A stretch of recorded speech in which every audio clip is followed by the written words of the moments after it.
Tú partes de una ventaja, te voy a decir.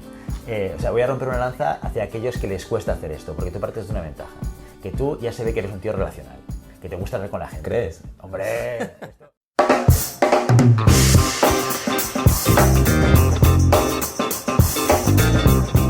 Muy buenas a todos y a todas y bienvenidos una vez más a Siempre Puedes Practicar SUS, vuestro podcast donde hablamos de temas relacionados con recursos humanos, con psicología, liderazgo y otros temas. Mi nombre es Guillermo Cornet y conmigo al otro lado de la cámara está con nosotros Carolina González. Carol, ¿qué tal? Hola, bien. La escucháis, pero no la veis. Igual durante la entrevista interviene, ya lo veremos. Ella es la encargada, como ya sabéis, de controlar que todo se escuche, que todo se grabe correctamente y que acabe tal y como lo veis en estos momentos. Hoy tenemos el honor de presentar a un profesional a nuestro programa destacado dentro del mundo de las ventas, el marketing y la gestión de equipos. Vamos a ahondar en estos elementos con él durante esta entrevista. Él es Emilien Delille, actual Country Manager de Stifel en España y ha sido el responsable del lanzamiento de la actividad aquí en el mercado español, construyendo, atención, desde cero todo el equipo, un equipo multidisciplinar y adaptado pues, a la estrategia global del mercado local de España. Stifel, para aquellos que no los conozcáis, seguramente hablaremos un poquito más de la compañía, es una innovadora solución que digitaliza la comunicación interna de las empresas, permitiendo a los empleados involucrarse activamente en la vida de la empresa. ¿Lo he definido correctamente? Correctamente. ¿Una frase, sí. Propuesta de valor? No, ¿Bien? muy bien, elevator pitch. Perfecto. Pero atención, Emilien evidentemente ha pasado por muchos sitios y ha dejado huella en otras compañías antes de llegar a Stifel. Antes de unirse a ellos, trabajó en Conforama Ibérica, donde lideró la relación con el cliente, gestionando la satisfacción del cliente a nivel de compañía y atendiendo a más de 55 tiendas en su momento, según tengo entendido. También ha sido director de Customer Success y Loyalty en Roado Network y ha gestionado programas de fidelidad y crédito en Conforama en París. Sí. De Francia a España. ¿Nos contarás un poco también este viaje? Os contaré. ¿Cómo ha ido? Su experiencia se extiende en la gestión de los proyectos de marketing en Orix SaaS, donde lideró y desarrolló la marca en áreas de marketing, ventas y comunicación, y además ha trabajado en Alianza, Renault-Nissan, o Renault-Nissan, mejor dicho, para ser correctos, apoyando en la creación y difusión de ofertas de financiamiento.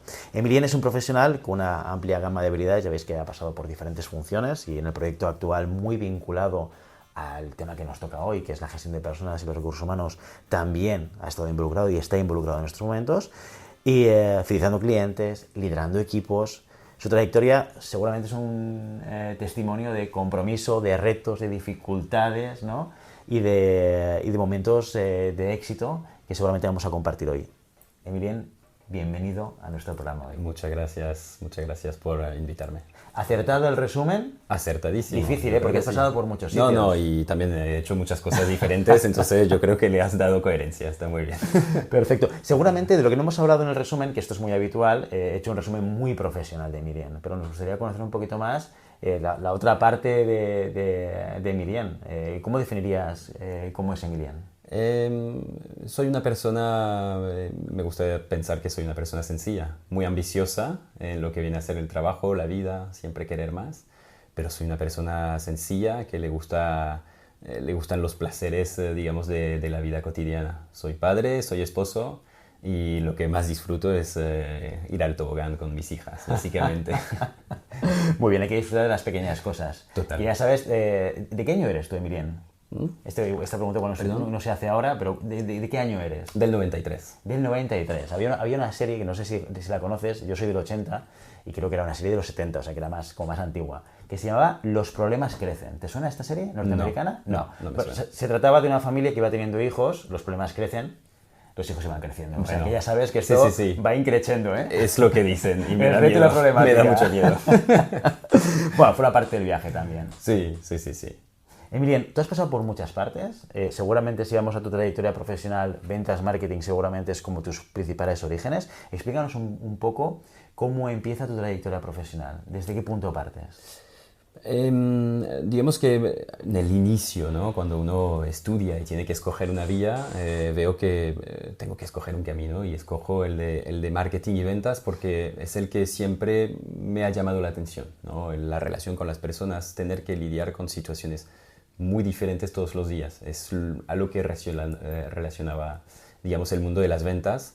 no hacer lo mismo siempre. Entonces me fui por ese camino y empecé, pues como tú lo decías, en Renault Nissan, en un puesto muy de marketing operacional, muy marketing donde tiene que estar, digamos, que es al servicio de la venta, ¿no? La creación de la oferta, pero directamente su aplicación en lo que viene a ser pues, la animación de un equipo comercial, de una red de concesionarios, en este caso, sobre las ofertas de financiamiento.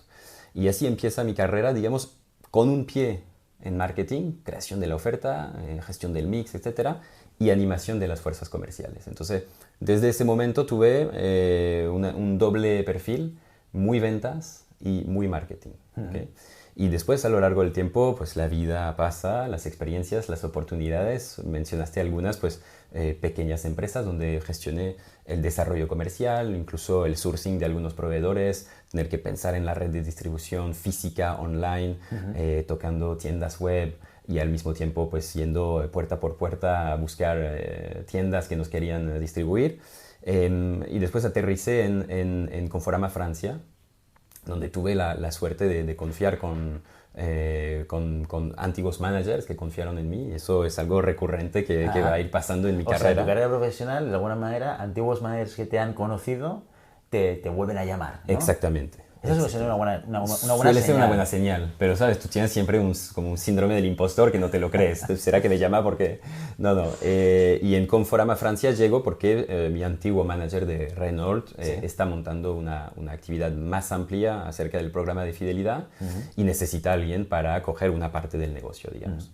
Entonces, una creación de puesto donde pues, me encargo de lo que es, pues otra vez, una parte muy marketing, creación de la oferta de lo que es el programa de fidelidad. Estamos hablando de una red de tiendas, de más de 200 tiendas, 2 millones de clientes que tienen una tarjeta de fidelidad. Estamos hablando de un volumen de negocio bastante importante. Una tarjeta de fidelidad vinculada con ofertas de crédito. Entonces ahí se hace un poco el enlace con lo que hacía en Renault. Y otra vez, pues mucho marketing, creación de la oferta, comunicación de la oferta, etcétera, a las tiendas. Y animación de las ventas también, indicadores de aperturas de tarjeta, de financiaciones, etcétera, etcétera. La vida pasa otra vez, me gusta mucho mi trabajo, muy ambicioso, me encanta, y ahí pues la vida pasa. Mi esposa encuentra una oportunidad aquí en España, en Barcelona, una linda oportunidad para su carrera, me quedo un tiempo más en Francia, pero no era viable estar separados, ¿no? El proyecto familiar tuvo peso, ¿no? Exactamente. Entonces tuve que venir a España, encontrar otra oportunidad y a los pocos meses de establecerme aquí me llama el que era el director marketing de Conforama Francia, ahora director general de Conforama Ibérica, David Almeida, que me escribió un mensaje y me dice: necesito a alguien para gestionar la relación cliente. Otro área, no son ni ventas ni marketing, es otro área. Me dice: mira, sé que no lo has hecho, pero confío en ti, a ver cómo lo puedes hacer. Entonces tuve su confianza, la de Xavi Papiol, que fue un tremendo manager también para mí, y retomé, digamos, la relación cliente para Conforama, como decías. ¿Cuándo empieza tu primera experiencia liderando equipos? ¿En qué momento?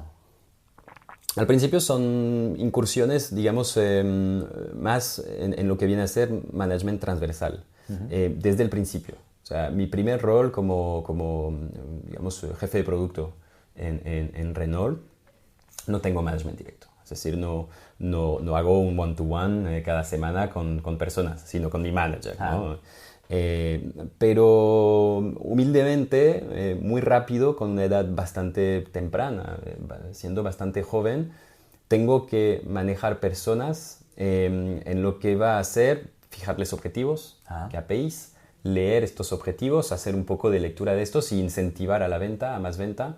Y entonces no ha habido momento en mi carrera en la que no tuve que relacionarme con personas para animar ese tipo de KPIs de performance, ¿no? Entonces, primera experiencia, un poco más de 20 años, y tengo yo que sentarme en la mesa con personas que tienen, a lo mejor 35, 40, 50 años, 20 años de empresa, y esto pues es una dificultad al principio, ¿no? Entonces, sin embargo, pues me construyó. Me construyó en mi manera de ser, y después, a posteriori, cuando empecé a tener management, pues siempre fue desde este punto de vista de la humildad, de empezar donde estoy y empezar a respetar la experiencia de los demás, ¿no? ¿Qué dificultades tenías principalmente en ese rol que entiendo que era más funcional, no jerárquico, ¿no? Sí. En el cual tú tenías que conseguir que determinadas personas cumpliesen una serie de objetivos, incluso marcarlos, incluso seguirlos, a sabiendas de que tú no podías imponer absolutamente nada, ¿no? No puedes imponer, pero a la vez eres el que marca la dirección.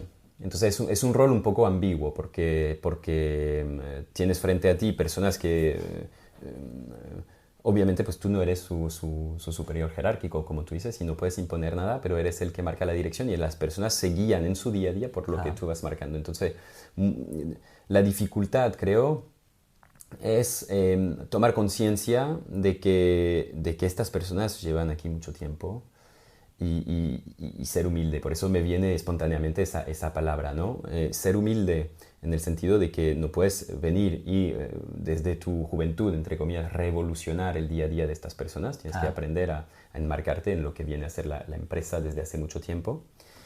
Pero por otra parte, yo creo, y es ahí la mayor dificultad, es lograr justamente imponerse. Porque si estás ahí es porque confiaron en ti para ese rol.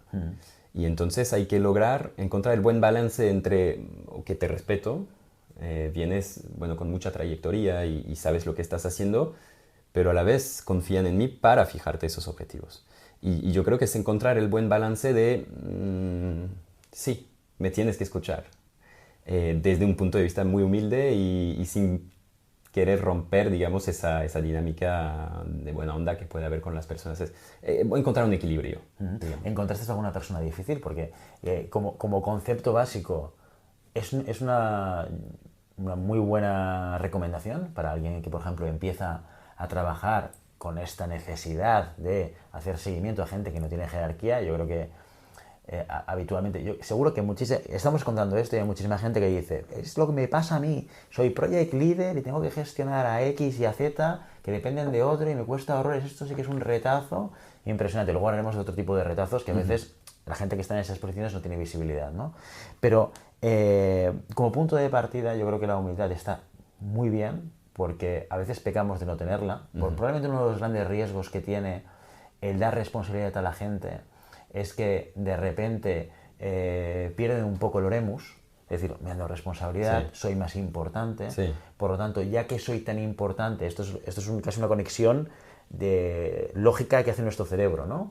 Me apremian por mi trabajo, me dan una responsabilidad, ya he demostrado lo que tengo que hacer y ahora tengo que conseguir una serie de retos, probablemente siguiendo el mismo esquema de trabajo que he seguido hasta ahora, que esto es muy lógico, ¿eh? Claro. Pero esto me lleva a un error, que es, llego yo a imponer a los demás porque a mí me han dado el nivel para poder hacerlo, ¿no? Yo creo que hablar de humildad es súper importante para de construir esta manera de trabajar. Pero ¿qué pasa con la gente difícil? Porque aunque tú seas humilde, seguramente hay gente que tiene unas barreras de cambio importantes que dicen, oye, pues eres tan humilde que lo tuyo no me importa. Claro. Yo sigo trabajando con mi dinámica, ¿no? No sé si te encontraste en alguna situación similar. Al principio, digamos, en estas relaciones que al principio justamente no eran jerárquicas y eran más transversales, más de animación, etcétera, no.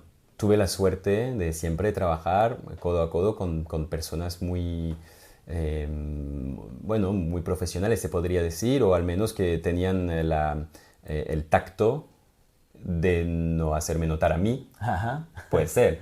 Que había una decorrelación entre lo fijado y lo que se podía llegar. También a lo mejor es eso, pero no tuve en las primeras experiencias perfiles, digamos, más complicados. Es después cuando llegó a liderar personas de mi propio equipo, que ahí pues han llegado a lo mejor ese tipo de situaciones un poco más complicadas, conflictivas. Sí. Bueno, y también ahí tienes responsabilidad. Perfecto. Oye, pues pasemos a ese momento, ¿no? ¿Cuándo empiezas a liderar personas de manera directa?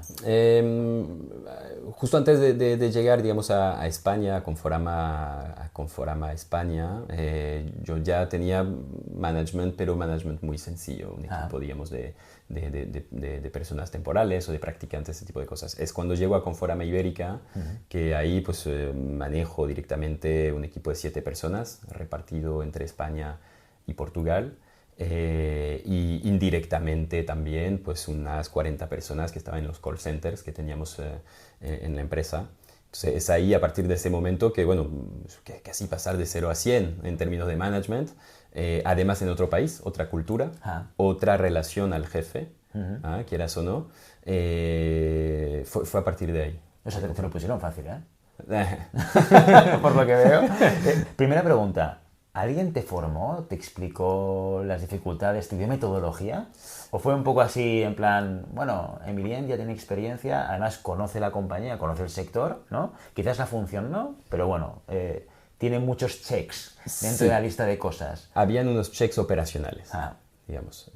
A nivel de management, si te soy sincero, no, nada de formación. La formación la recibí porque quise recibirla, porque desde que empecé a trabajar siempre estuve atento a lo que hacían mis managers, ¿no? Algunas rutinas, a lo mejor del one-to-one semanal, una reunión mensual donde mostramos los objetivos, algunos puntos de encuentro así de management, y después en la relación pues vi algunas cosas que analicé, jefes que hacían su trabajo y me gustaba su manera de manejarme a mí, de gestionarme a mí, y jefes que no me gustaba su manera de hacer.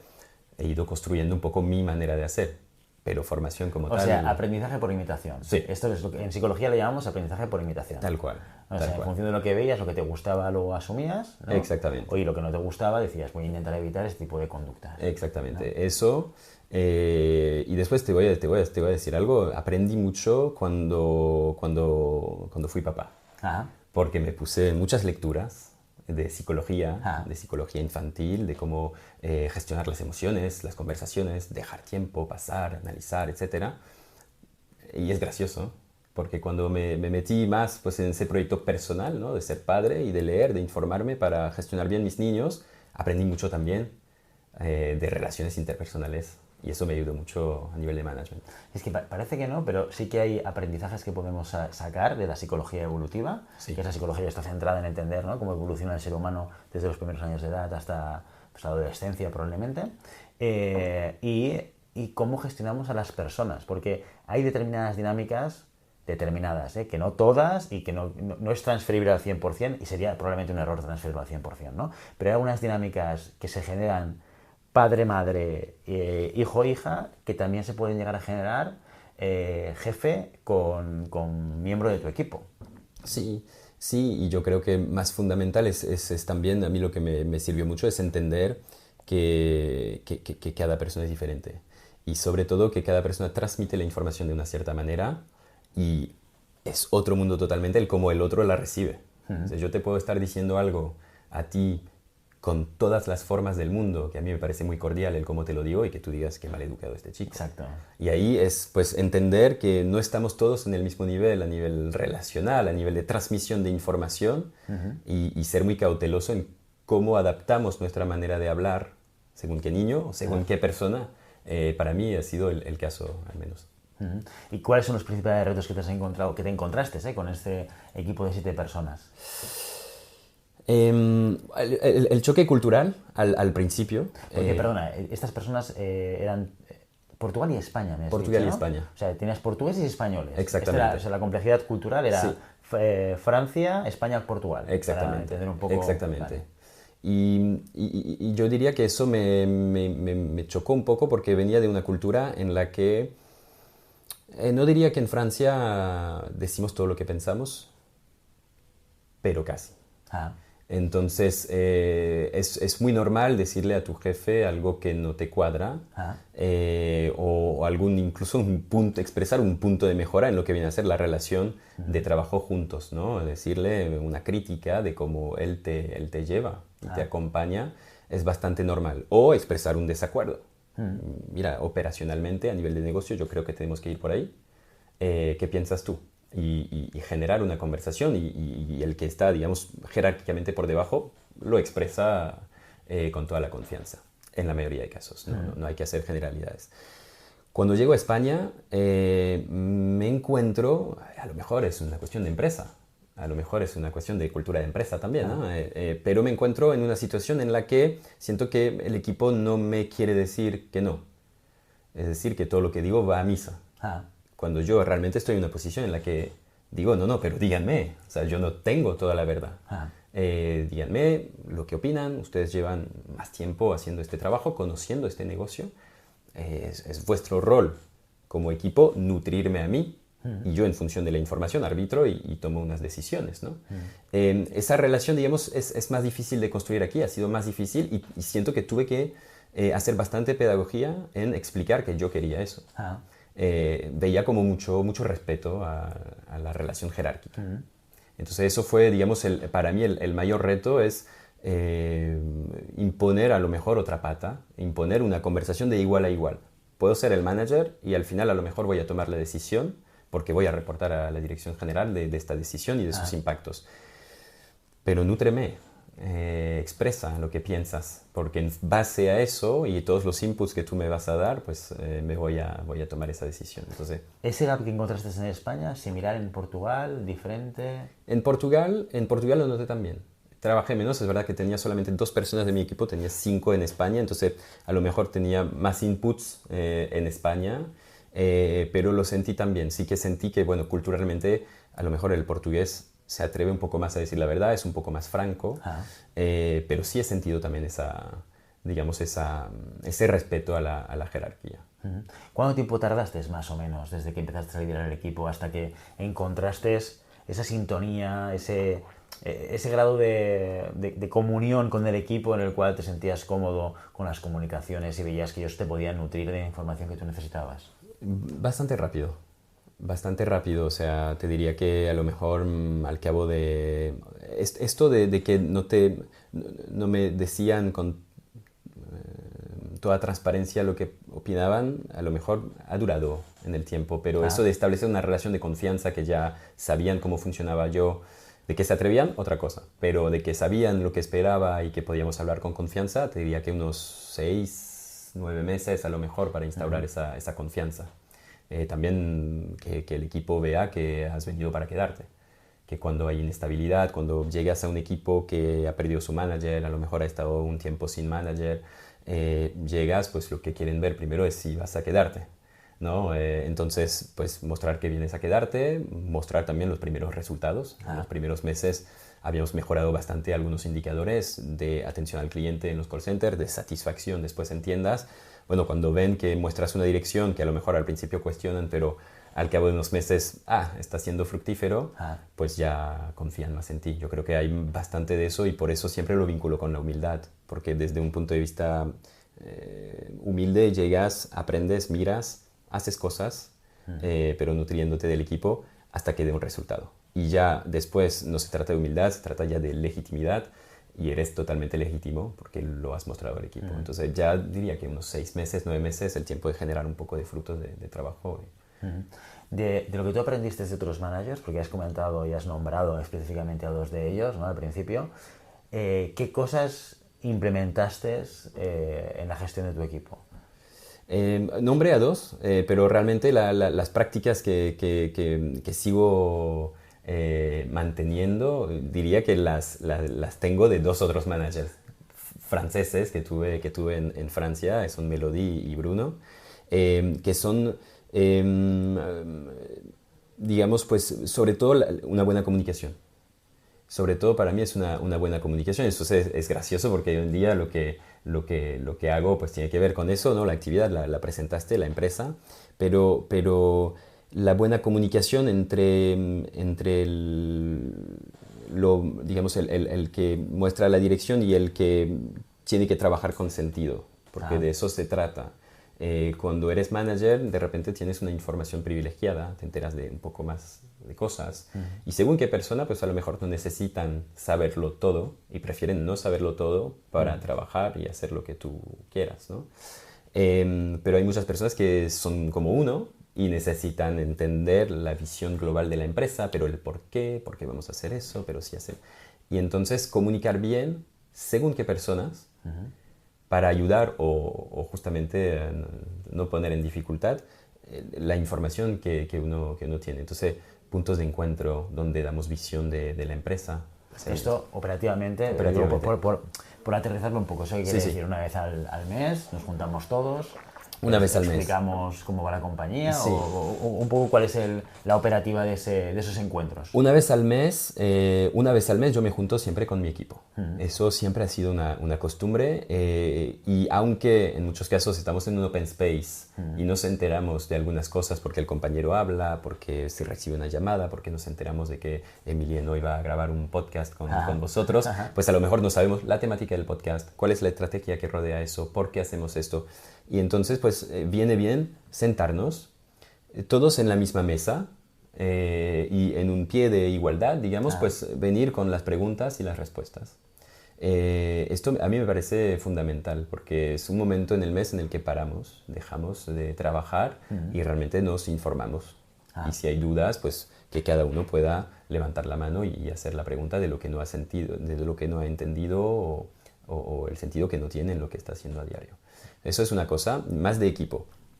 Espera, dos preguntas que te quiero hacer sobre esto. Adelante. ¿Vale? Porque Sí. suelen ser polémicas sobre esta dinámica de comunicación, ¿no? O esta estrategia o acción de comunicación. Acción de comunicación creo que es correcto.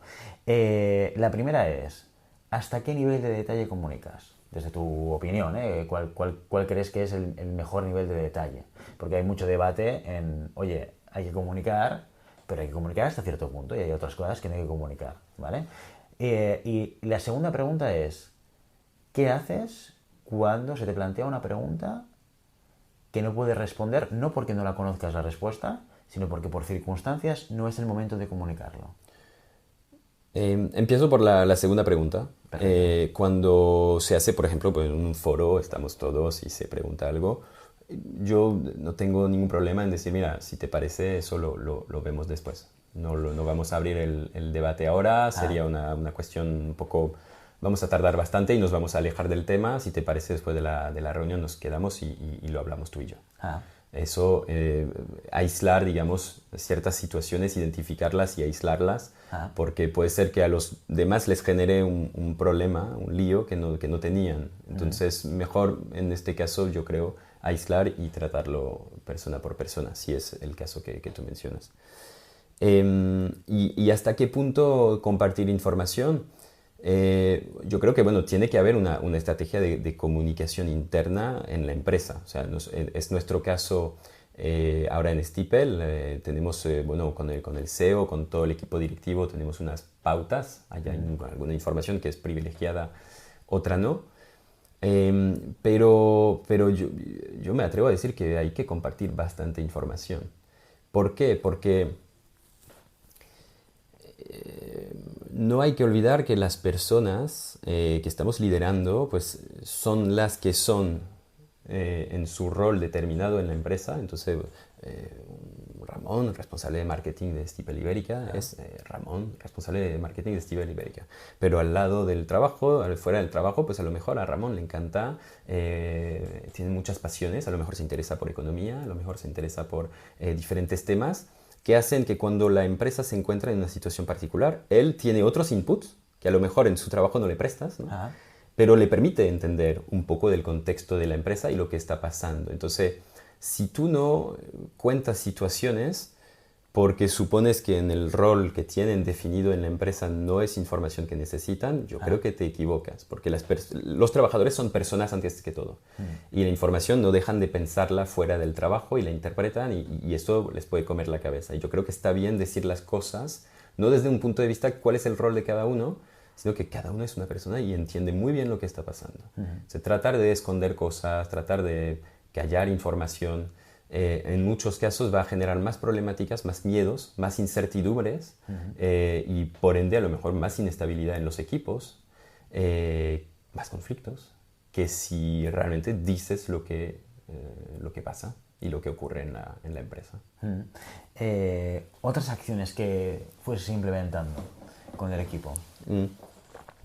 Trato, y no siempre es fácil cuando después derivas y tienes cada vez más funciones comerciales y vas a ver clientes por aquí y por allá, de reunirme cada semana con cada miembro de mi equipo, cada miembro que tengo, digamos, en management directo.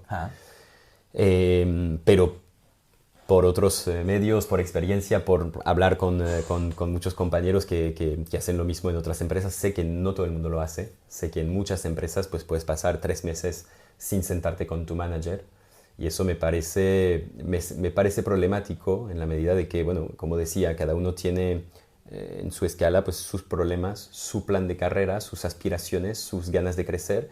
Y estar tan aislado de tu manager, yo creo que no está bien para nadie. El manager realmente no conoce tu día a día y tus problemáticas. Y tú pues tampoco te ves el cómo vas a evolucionar, cómo te vas a mostrar, cómo tu manager te puede entender si no sabe lo que estás haciendo. Entonces yo trato de mantener sí o sí un one-to-one con cada persona de mi equipo cada semana. Y después hay, digamos, praxis que hacemos en la empresa que no son propias mías, donde tenemos pues comunicaciones según qué tema.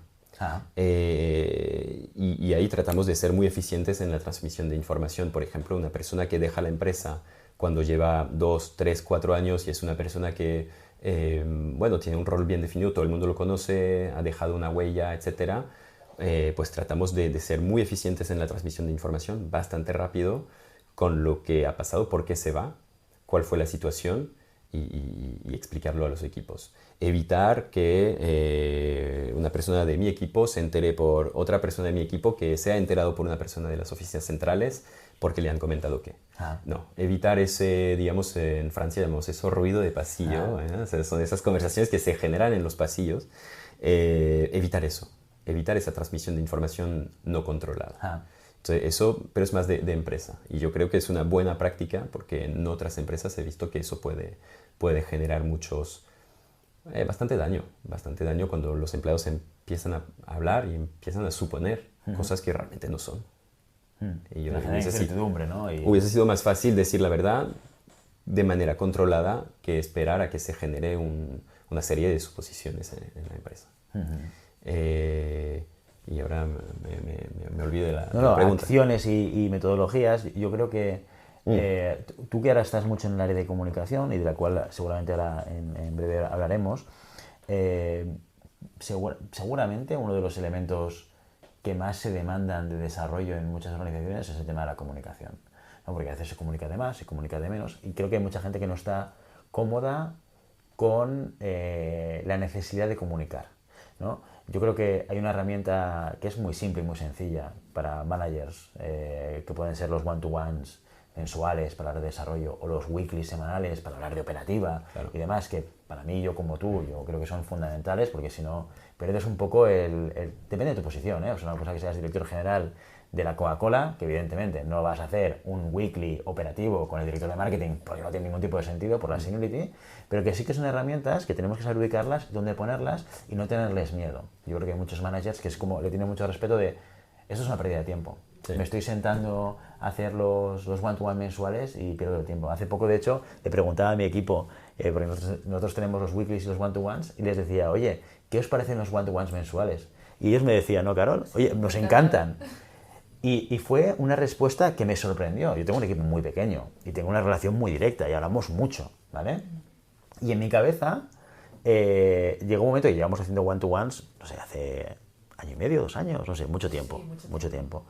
Y llegó un momento en mi cabeza que me daba la sensación de que había un elemento de repetición, ¿sabes? Que parte del contenido del que hablamos en cada one-to-one siempre se repite. Entonces empezaba a generarme la duda, ¿cuál es el valor adicional del tiempo que estamos utilizando en este one-to-one?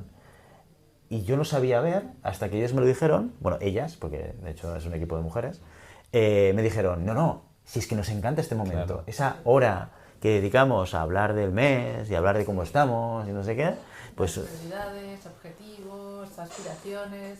Exacto. O sea, personalmente a mí me gusta mucho. Claro, pero es que yo también creo que es un momento donde puedes trabajar de persona a persona y entenderte mejor. O sea, yo siempre empiezo ese one-to-one preguntando a la persona cómo está, básico, ¿no? Pero cuando tú llegas por la mañana y dices, hola chicas, ¿cómo están? A lo mejor la persona no te va a decir, bueno, está pasando algo en casa. Sí, espérate, Miriam, que te voy a explicar mis problemas. Exacto. No, todo bien, ¿y tú? Claro, exacto. Y entonces, pues todo bien, todos los días, todo bien, y tú, y dejamos. Pero a lo mejor cuando te sientas con una persona, según el grado de confianza y según vayas alimentando esa relación, ¿no? Pero la persona, pues quizás te cuenta que tiene un problema en su vida personal. Tiene la confianza para hacerlo. Y entonces todo esto, pues a ti te permite contextualizar también a lo mejor su performance, el cómo está actuando, muchas cosas que tú dices, a ver, no somos solamente trabajadores. ¿Ah? Exacto. Yo soy padre, yo soy esposo, soy hijo, tengo muchas cosas además de eso. Y todos somos iguales. Y hay que contextualizar todo eso. A mí me parece fundamental. Y yo creo que sí. O sea, los equipos míos también lo agradecen. Tú partes de una ventaja, te voy a decir. Voy a romper una lanza hacia aquellos que les cuesta hacer esto, porque tú partes de una ventaja. Que tú ya se ve que eres un tío relacional, que te gusta hablar con la gente. ¿Crees? Hombre, esto lo has dicho tú desde el principio. Me metí en marketing y en ventas porque era hablar con gente, ¿no? Era relacionarme con personas, ¿no? Entonces, tu naturaleza es esa. Pero nos encontramos muchos managers con otro tipo de perfil de personalidad que les cuesta horrores iniciar esa conversación. Que iniciar una conversación en la cual te pregunto cómo estás, les genera la inquietud de ¿y esto para qué me sirve? Y esto no estoy perdiendo el tiempo. Y esta persona realmente me quiere explicar esta historia suya personal y yo estoy 100% de acuerdo contigo. Pero la comunicación nos ayuda mucho a contextualizar porque no somos solamente la cara profesional, somos mucho más complejos, ¿no? en muchos aspectos, pero hay mucha gente que le cuesta horrores. Claro, pero volvemos a un tema que es lo que comentábamos hace rato. Primero, que nadie te forma. Exacto. En muchos casos nadie te forma, aparte de empresas que te pueden ayudar a formarte, etcétera, en técnicas de management, pero llegas generalmente por buen desempeño operacional, no por ser bueno en términos relacionales. Lo cual tiene mucho sentido. Lo que pasa es que cuando das el Sí, salto, ojo con pero claro, los nuevos pero retos. cuando eres manager, los problemas de los demás se vuelven tus problemas en cierta medida. Y entonces tienes que aprender a transmitir esa información según qué personas y tú también hacerte violencia, decimos en mi país, de ir un poco más allá de tu personalidad. Si no es tu personalidad, pues entender que a lo mejor la otra persona es su personalidad hablarte. Y entonces, pues si no es tu personalidad, ¿cómo te podemos acompañar? Y es importante que la empresa acompañe al manager en ese sentido. Totalmente. Pero entiendo que sí que hay personas que no se les hace tan fácil. Sí, totalmente. Conforama, España, equipo de 7 personas, España-Portugal, más otras 40 a nivel transversal. Tu siguiente etapa ya es Stipel. Sí. ¿Por qué das el salto? Eso es de las cosas que no pasan mucho, digamos, al menos en mi carrera hasta los momentos, no siento que ha pasado mucho. Otra vez es por conexión, por recomendación, un chico, un compañero que llegará a ser después parte de mi equipo, le da mi contacto a Jean-Baptiste, el fundador, CEO de la empresa en Francia, y le dice, mira, este chico es bueno, o sea, trabajé con él y es interesante, es inteligente y yo creo que estaría bien. Estaban reclutando, la empresa estaba creciendo mucho y le da mi perfil, digamos. Hablamos, pero yo estoy bien en ese momento en Conforama Ibérica. Todo muy bien, me gusta, estamos consiguiendo objetivos, estamos lanzando nuevas actividades. Estoy bien, no quiero cambios, pero igual hablo con él porque, bueno, la vida hace que te pone personas en el camino y vamos a hablar. Hacemos una video call, super feeling, muy buena relación. Hago otra video call con Clément, que es el director comercial. Nos llevamos muy bien y esto queda en nada. Ya estamos, digamos, en la red de contactos, conectados, hablamos, nos conocemos y muy bien. Y un día voy a Francia a visitar mi hermano que vive en la ciudad de Rennes, en Bretaña, donde está instalada la empresa, y les escribo, estoy por aquí, ¿queréis tomar un café? Llegó, tomamos un café y súper conexión. 10 meses o 11 meses después de haber tenido el primer contacto, nos llevamos los tres súper bien y hablamos un poco de lo que he hecho antes, de mi rol en Conforama, de cómo veo el mercado español para temas de comunicación interna, etcétera. Sobre todo pues, los sectores, la industria, el tejido industrial que hay en España, que es donde nosotros pues, apuntamos más. Y ahí les gustó un poco la conversación, supongo. Y a las pocas semanas, pocos meses me dicen, mira, ventas, marketing, management de personas, relación cliente, estamos pensando en montar la actividad en España y la realidad no estaría mal tener un perfil que tiene todo ese abanico. Y yo, bueno, era la estabilidad por un lado de una actividad, de una empresa súper consolidada, claro, como tú decías, creciendo, abriendo tiendas cada 6 meses, una estabilidad de mercado. Y un proyecto que es básicamente estar solo en una mesa en un coworking. Ir a abrir el mercado. Ir a abrir el mercado. Muy incierto. Estábamos esperando una segunda niña en ese momento. O sea, tienes con todas esas decisiones que te pasan por la cabeza. Pero dije, no, o sea, creo firmemente en ese proyecto. Hay una necesidad de mejorar la comunicación en las empresas. España es un país que tiene un tejido industrial y, digamos, empresas tradicionales muchísimas, y la solución es potente. Vamos, o sea, tengo las tres cosas que me dan seguridad, tengo confianza en el proyecto, adelante, vamos. Entonces empiezo a lanzar esa actividad hace un poco más de 2 años. Sí. Y esto empieza, me contabas antes de grabar, ¿no? Contigo en un coworking, con un laptop y a buscar clientes. Básicamente, tratar de entender al principio este mercado. Sí, hay cosas que se venían haciendo hace unos meses, ¿no? Ya teníamos empresas en España que usaban la solución, filiales de clientes franceses. Entonces, hablar con ellas, entender bien el por qué, cómo les va, etc. Y empezar a entender bien el mercado. ¿Cuáles son las prácticas de comunicación interna? ¿Comunicación interna a quién pertenece en España? ¿Al departamento de comunicación o al departamento de recursos humanos? Claro. O a los dos, o depende. Entonces, entender todo esto, porque obviamente pues, te va a marcar unas pautas a nivel comercial después. Y poco a poco pues, buscando personas también, tratando de montar un equipo que empezó pues, siendo un equipo muy enfocado a lo comercial, con un BDR, digamos, un Business Development Representative, después unos SDR, unas personas de preventa, y poco a poco pues funciones de marketing, funciones de administración que hemos ido sumando a la oficina. Entonces fue pues montar la actividad de manera administrativa, operacional, montar la sociedad en España, pero también montar la actividad, pues buscar clientes obviamente, y hacer el proof of concept de la solución, porque adaptar una solución que funciona muy bien en Francia a España, pues hay que entender bien si es factible, si el mercado está listo, para también una empresa francesa que llega liderada por un francés. Bueno, hay que entender bien ese ecosistema. Totalmente. Retos de incorporar personas, porque venías de haber liderado un equipo ya montado, ¿vale?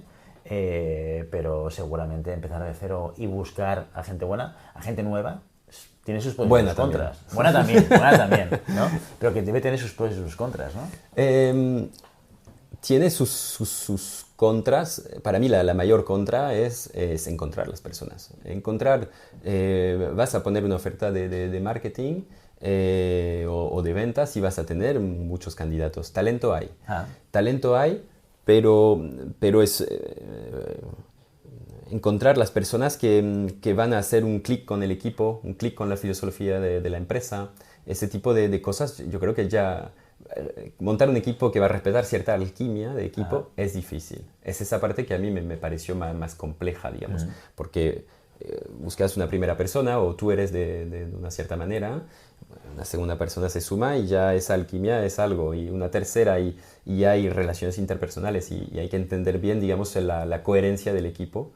Es la parte, digamos, que era nueva para mí, digamos, que tuve que tratar de tener en mente, no solamente reclutar talento bruto en lo que viene a ser skills, competencias operacionales, sino también competencias personales, o al menos cómo iba a ser el fit con el equipo. Pero es un reto muy interesante, porque entonces pues, a lo mejor piensas el reclutamiento de otra manera. Empiezas a entender la importancia de los soft skills, ¿no?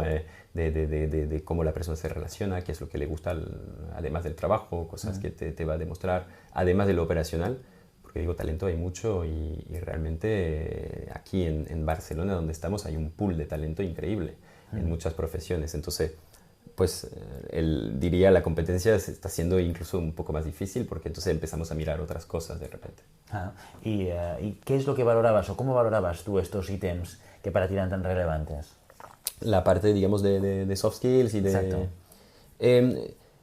Son cosas muy sencillas, pero yo diría que hay algunas reglas de cómo es uno como manager y si no haces clic con ciertas cosas de la persona,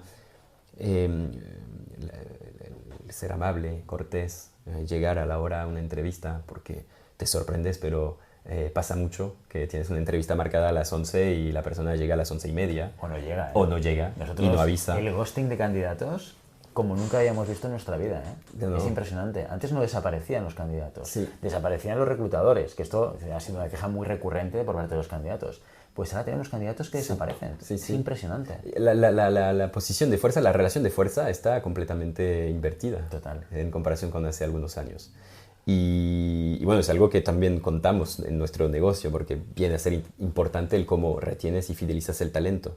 Pero tienes que fijarte en otras cosas. Pero yo diría, si tú tienes un set de skills, de competencias, voy a dejar los anglicismos y vamos a hablar en español como Dios manda. Si tú tienes digamos, un abanico de competencias que es bueno operacionalmente, te comunicas bien con el reclutador, ¿verdad? Llegas a tiempo y saludas de forma amable, has hecho mucho más que el 60% de los otros candidatos. Entonces ya pones de tu lado unas ciertas posibilidades. Y después pues es ver todo lo que no dice la persona, que no soy psicólogo. Y lo que sé, pues lo sé por a lo mejor mi habilidad interpersonal, ¿no? Pero es entender todo lo que dice la persona, porque hay muchas personas pues, que te van a contar su experiencia y te van a decir cosas que ya tú leíste a lo mejor o adivinaste en su perfil, pero es tratar de entender todo lo que no te dice la persona e indagar quizás en esos puntos, que es un verdadero trabajo, es trabajo de un reclutador, vaya. Totalmente. Bueno, es que a veces nos encontramos con personas que hacen entrevistas sin estar formadas, que esto es como todo, o sea, se requiere una formación para llegar a ese nivel de poder profundizar en cosas, o bien que no te dice el candidato o candidata, o bien que tienes, pues eso, que indagar, ¿no? Sí. A veces el trabajo de un headhunter es como el de un detective. Sí. No es exactamente ponerle el foco en la cara a la persona, pero sí que es tirar de un hilo. Sí. Y tirar de un hilo. Y tirar de un hilo. ¿Por qué? Porque necesitas cierto grado de profundidad para no quedarte en la superficialidad. Hay una cosa que yo repito mucho en los streamings, que hacemos streamings para candidatos, gente que busca trabajo y demás, para ayudarles, que les digo, cuando te preguntamos por tus fortalezas y por tus áreas de mejora, que es una pregunta como muy típica, que tiene promotores y detractores, ¿eh? Vas al LinkedIn y hay mucha gente que dice esto, no se tiene que preguntar. Bueno, yo lo pregunto. Y me sirve, no me sirve tanto para que tú me digas qué fortalezas tienes y qué áreas de mejoras tienes, porque que tú me lo digas, pues bien, pero, pues chico, yo qué sé, pregúntame a mí qué fortalezas y te puedo explicar cualquier cosa, sino para que me sirva de punto de partida para iniciar una conversación de profundidad. Oye, pues yo es que soy buenísimo liderando un equipo, perfecto, ¿qué entiendes por liderar? ¿Vale? Porque, bueno, liderar es un concepto que puede ser muy genérico, ¿vale? Bueno, pues mira, liderar es esto, vale, perfecto. Oye, explícame algún momento en tu trabajo actual que estas habilidades que tú me estás diciendo que son tu fortaleza, los pusieses en práctica. No, pero explícamelo con concreción. O sea, fue con este cliente, fue con este... Sí, o sea, intentando aterrizar mucho. Claro. ¿Para qué? Para que no se quede en superficie, como tú dices, es fundamental. Claro, porque si no nos vamos mucho al concepto teórico. Claro. ¿no? Y hay que indagar. Y a pesar de intentar utilizar todas estas técnicas, hay cosas que evidentemente se nos escapan ¿no? en una entrevista. Hay una lectura que recomendaría a los oyentes, no recuerdo el autor, pero creo que el libro se llama Who, que quizás conoces. No lo conozco. Es un método de recruiting que es bastante interesante. Si bien se desarrolla, es un autor americano creo, se desarrolla más para perfiles de alto nivel, digamos, CODIR, etc. Hay algunas pautas que son muy interesantes cuando viene a ser el ganar tiempo, ahorrar tiempo. Entonces te recomienda hacer una primera llamada, el típico, cosas. Pero hay algunas maneras en la que te lo trae, cómo hacer preguntas. Por ejemplo, esa pregunta que tú dices, ¿cuáles son tus fortalezas? Pues algunos tips de cómo decirlo o de manera muy casual decir, pero ¿y qué es lo que no te gusta o vaya, que no se te da tan bien? Pero de una forma muy casual. Y de repente a veces me ha pasado que la persona te dice exactamente que no se le da bien el mayor rasgo que tú necesitas para el puesto. Total. Y de forma muy casual, pues al final pues, te ahorras el hacer una entrevista de 1 hora con una llamada de 10 minutos. Eso viene bastante bien también cuando hay muchos candidatos. Totalmente.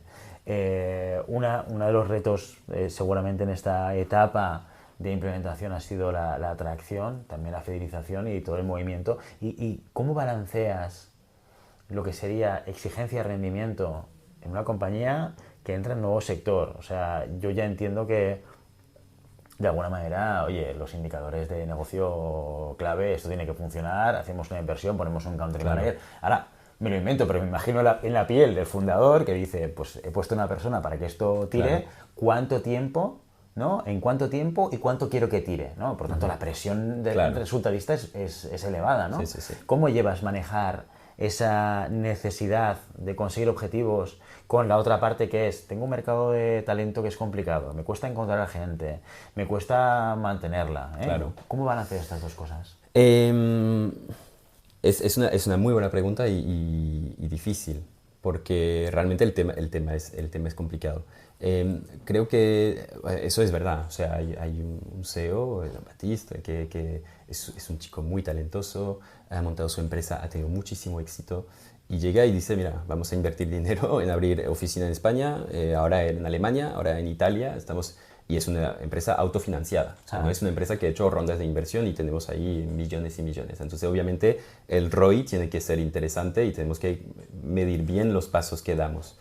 Pero lo fundamental es que en la empresa en la que me encuentro, en Stipel, hay una filosofía de empresa bastante fuerte. Hay una cultura de empresa bastante fuerte, que viene marcada por Jean-Baptiste y después los que le siguieron, llegaron y se sumaron al equipo. Hay una cultura de querer ir a más, de pioneros, de sentir que realmente tenemos un producto que es potente, que estamos haciendo algo increíble porque estamos creciendo con niveles inalcanzados en una empresa autofinanciada y realmente pues todo ese storytelling lo tratamos de hacer a las personas que se suman al proyecto para entender lo que tienen dentro. ¿Qué es lo que vienen a buscar? ¿Vienen a buscar el reto del emprendedor que va a conquistar un mercado? Sí, ok, pues puede ser que esa persona haga el fit con el equipo. Si es una persona que viene a buscar un aumento de sueldo, por así decirlo, porque, bueno, eso, la carrera es larga y a veces pues es el move que uno quiere dar, pues a lo mejor no es lo que estamos buscando ahora, porque necesitamos gente que de verdad tenga hambre y quiera conquistar un mercado. Entonces, velar a que la persona se amolde a los valores y a la cultura de empresa, de ayudarse, de no querer ponerse encima de los demás. Hay unos valores que nos marcan y que tratamos todos los managers, digamos, de hacer respetar.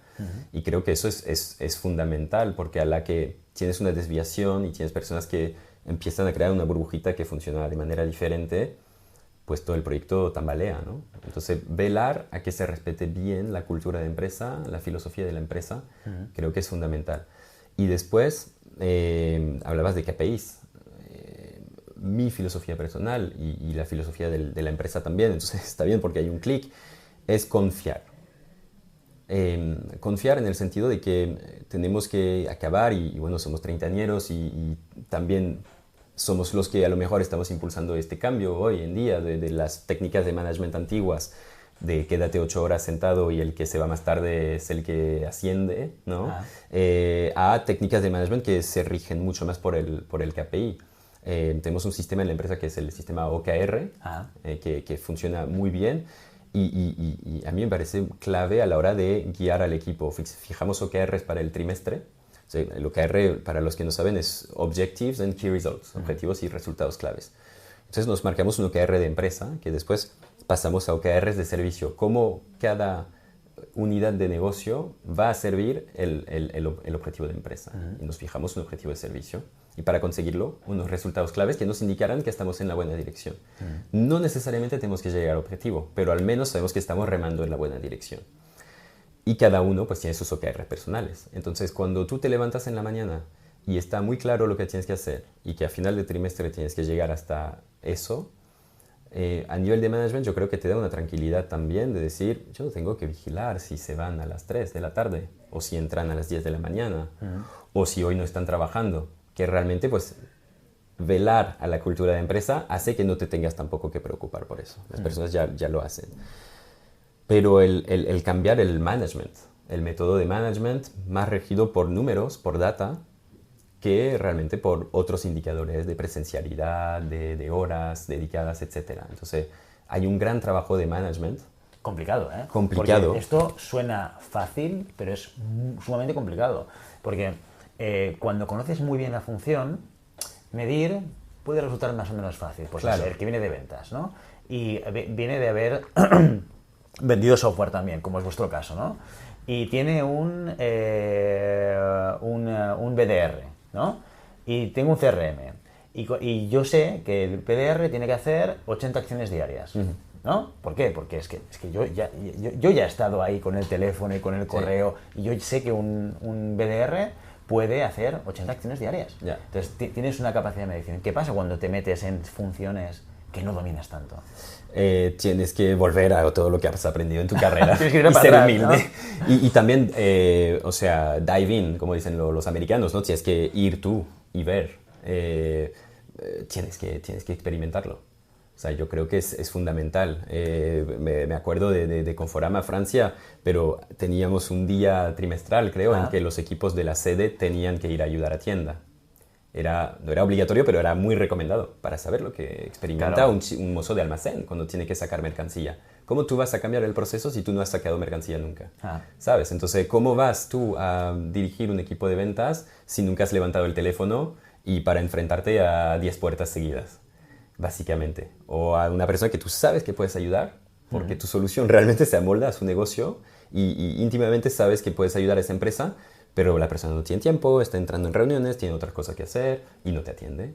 Pues tienes que lidiar tú mismo con esa frustración para ayudar a tu equipo a lidiar con esa frustración y después fijar objetivos que van acorde. Yo, por ejemplo, no era comercial, no era SDR, no era BDR y mi filosofía al principio fue yo no fijo ningún KPI.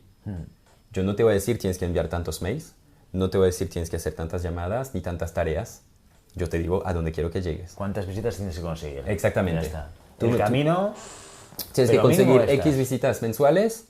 Ese es tu objetivo, tienes que llegar ahí al final del camino. El cómo llegas, poco me importa. Claro, que no llegas y de lejos voy a empezar a mirar, que es el trabajo del manager, ¿no? Voy a empezar a mirar lo que son los ¿Qué es lo que está KPIs pasando, ya, no? claro.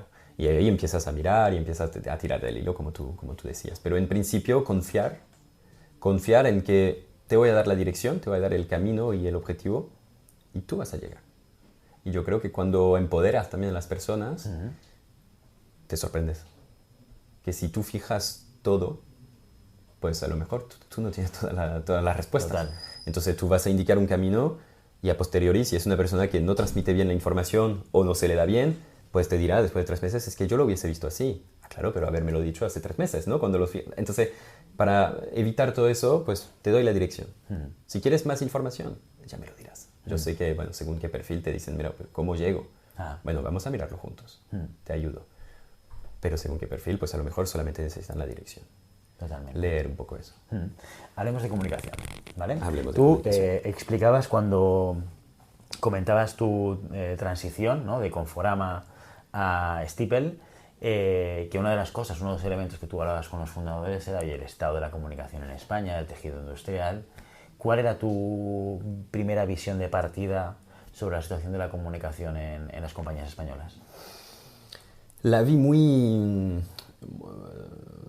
diferente según qué sector y según qué tamaño de empresa, sobre todo. Lógico, ¿eh? O sea, es lo que habíamos observado en Francia. Tienes empresas muy grandes. No es sinónimo, no en todas las empresas grandes se comunica bien internamente al trabajador. Pero hay una correlación, digamos. La mayoría de empresas grandes ya a lo mejor han montado un departamento de comunicación y una unidad de comunicación interna, o es una función que ya maneja recursos humanos desde hace muchos años y está establecida y funciona bastante bien, o mejor, tenemos los dos, comunicación, recursos humanos y ojalá la dirección general, que están muy comprometidos y quieren informar a los trabajadores y funciona bastante bien. Aunque después hay dificultades en lo que viene a ser la transmisión de la información a todos los empleados, de los cuales los empleados, digamos, de almacén, de producción, que es nuestra especificación, ¿no? Especialidad. Pero esa tendencia a tener las cosas bien pensadas, bien organizadas, no la ves mucho, o la veías mucho menos hace 3 años, 2 años en pymes. Pequeñas y medianas empresas de 100 trabajadores, 90 hasta 300, 400 trabajadores. Realmente no veías esas ganas de mejorar la comunicación, porque yo creo que muchos directivos todavía no habían entendido que era fundamental cambiar la manera de comunicar hoy en día. siempre vuelvo a la pandemia, Ah. pero la pandemia ha cambiado muchas cosas. Tuvimos muchas personas que empezaron a cuestionarse el porqué de su vida. Yo creo que la mayoría de las personas, o sea, hablando con amigos, con familiares, con compañeros, con otros profesionales, todo el mundo llegó a un punto en el que dijo, ajá, pero ¿por qué? ¿Por qué estamos haciendo eso? Entonces, si bien no todo el mundo ha revolucionado su vida, ha cambiado su trabajo, etcétera, todo el mundo tiene pendiente pues el entender, tener sentido en la vida, saber por qué hacemos lo que hacemos. Y yo creo que las empresas ya lo han pillado. Y cosa que te decía, bueno, hace 2, 3 años no veíamos esa tendencia en pymes, ahora la mayoría de las empresas que nos contactan son pymes de sectores muy tradicionales que ya quieren compartir bien la información y tener esa información, digamos, bajo control. ¿Cuáles son las principales barreras que te encuentras cuando tú le explicas, que sé que tienes un webinar hablando de esto, pero quiero que me lo cuentes a mí, ¿vale? Cuando quieren implementarlo, pero hay un pero, porque comunicar seguramente, como la inversión en información, son cosas que a la P&L en el corto le sienta muy mal. Sí. Porque es inversión económica, pero el retorno lo tienes después, ¿no? Lo vas a ver después, cuando ya, porque estás implementando un tipo de cultura de la comunicación a través de implementar nuevos canales, de un software que te lo facilita, etcétera, etcétera. ¿Qué barreras te encuentras principalmente cuando tú vas a explicar las bondades de la implementación de un producto como Stipple? La principal barrera es lo intangible que puede ser la comunicación interna. Un directivo que no, a lo mejor pues, es un perfil que justamente no es un buen comunicador o se fija mucho por métricas financieras, operacionales, pues no va a priori pensar en que la transmisión de información es clave. Yo creo que generalmente lo que vemos es eso, es lo intangible que es la comunicación interna y lo intangible que es la correlación entre mejorar la transmisión de información, Sí. operacional y interpersonal, porque son varios tipos de comunicación que hay en la empresa, la correlación que tiene todo eso con los resultados de la empresa. Pero si lo empiezas a pensar, nada, hagamos un ejercicio de 2 minutos. Comunicación muy operacional es necesaria para todos. Necesitamos saber a dónde vamos, qué es lo que está pasando en la empresa, cuáles son mis objetivos. Estoy liderando un proyecto, tengo que relacionarme por email o por Teams o por otras herramientas con los compañeros de trabajo, tengo que relacionarme. Entonces, la comunicación operacional generalmente se lleva bastante bien a cabo. Pero ¿qué pasa con todo lo que es la comunicación interpersonal? Interdepartamento. En muchas empresas tenemos silos, ¿no? Y el marketing hace algo y las ventas, la red de tiendas se entera el día que sale la oferta. ¿Cómo puede ser? ¿Cómo no nos hemos anticipado? Bueno, quizás ha fallado algo en la transmisión de información transversal entre estos dos departamentos. Pero cuando recursos humanos trabaja en una política de retribución flexible, en pues a lo mejor una iniciativa para el carpooling, ¿no? Para que los trabajadores hagan cosas juntos, o cuando ponen en marcha un plan de igualdad, si esto no se logra comunicar a 50% de la plantilla que trabaja en producción, porque en producción todavía comunicamos con tablón de corcho y papel, no llega la información. Entonces, de por sí ya nuestro... No tienen correo corporativo, no tienen teléfono corporativo, exactamente. Los canales están cortados, por decirlo. Entonces tienes trabajadores de oficina que se enteran porque reciben un email. Sí. Y eso hay que ponerlo entre comillas, ¿no? Porque reciben un email cuando están trabajando, lo dejan para luego cuando tengan un momento y termina abajo de la bandeja de entrada. Dentro de un mes borrado. Pero hay completamente pues una franja de 30, 40, 50, 60% de trabajadores que ni siquiera tienen la posibilidad de enterarse de lo que está pasando en la empresa. Entonces, ¿cómo queremos generar un buen clima? Un clima, digamos, de sentimiento de pertenencia, de bienestar, cuando tengo 50% de la plantilla que no se entera de cosas básicas que mi departamento de recursos humanos está poniendo mucho esfuerzo en hacer y se está frustrando a lo mejor. Porque entonces el departamento de recursos humanos hace muchas cosas para el bienestar del trabajador, el trabajador no se entera, se frustra, dice que no existe, manda un email, pero sí ya lo he explicado, y entonces todo esto es una pérdida de tiempo y una pérdida de dinero, en fin. Sin hablar de rotación de personal, de absentismo, que vemos mucho en sectores tradicionales, porque no tengo la información y no quiero venir a trabajar. Bueno, hay muchas problemáticas económicas que derivan de una mala comunicación interna y de un malestar, digamos, del trabajador. Esa es la dificultad. lograr tener a un directivo frente a ti y hacerle entender que tiene más o menos 2 o 3 personas que se van al mes de su empresa. El dinero que gasta reclutando, buscando a la persona, y ustedes bien lo saben, el tiempo que tardamos en encontrar un buen candidato, pues fidelicemos el talento antes que se desperdicie, ¿no? Entonces, establecer esa correlación, digamos. Ahora en Stipel sois unas 15 personas, me decías, ¿no? Ubicadas aquí en España. ¿Cómo ves los próximos años del proyecto? La verdad, bastante bien. Como te lo comentaba justamente antes de nuestra conversación, te diría que hace un año hubo un shift un poco en la percepción que tenía el mercado español de Stipel. Llegamos con mucha fuerza, mucha contundencia en nuestros mensajes, en nuestra voluntad de imponer la solución, pero no estábamos percibidos como un actor creíble, a lo mejor. Son los nuevos, están llegando, Emilien de Lille es un francés, no entiendo bien, o sea, esa propuesta de valor.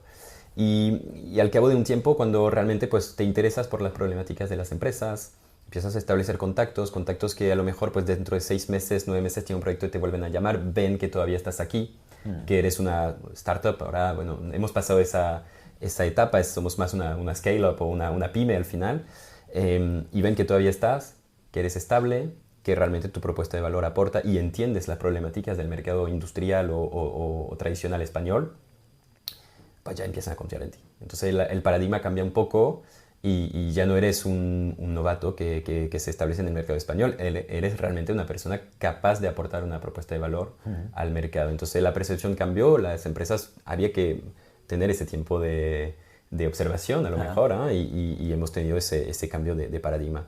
Y los últimos meses han sido increíbles. O sea, gracias a todo el equipo que ha trabajado muy duro, hemos conseguido pues, firmar acuerdos y lanzar proyectos en empresas muy grandes, algunas para directamente pues, escalar en las empresas y desplegar digamos, la solución, otras para pruebas de concepto de 6-8 meses que, bueno, si se validan, crecerán mucho.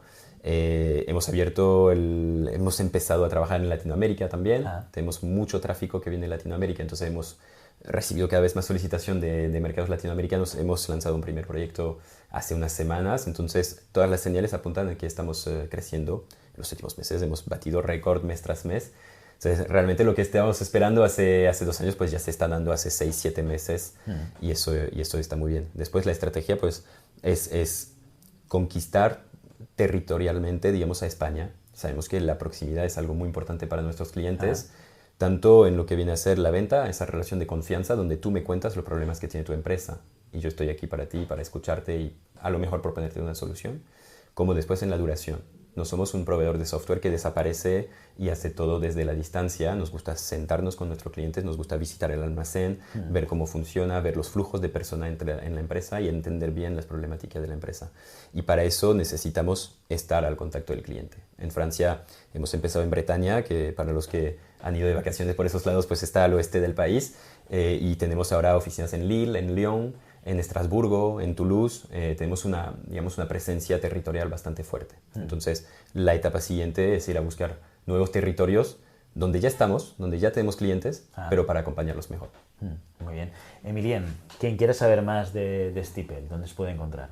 En LinkedIn, Emilien de Lille, el mismo nombre que saldrá en el podcast, y si no, en nuestra página web, stipel.com, puede encontrar toda la información. Estamos en YouTube también, hay mucho material para conocer la solución, saber la propuesta de valor y saber si puede aportar algo, claro. Muy bien. Emilien, muchísimas gracias por venir hoy al podcast. Gracias por a ustedes. Toda tu historia, todo tu bagaje, todos tus retos y todos tus aprendizajes. Espero que vuelvas otra vez aquí. Yo espero también, me la pasé muy bien. Stipel sea enorme y estéis por toda España. Muchas gracias a ti por la invitación. Gracias, Emilien. Hasta pronto.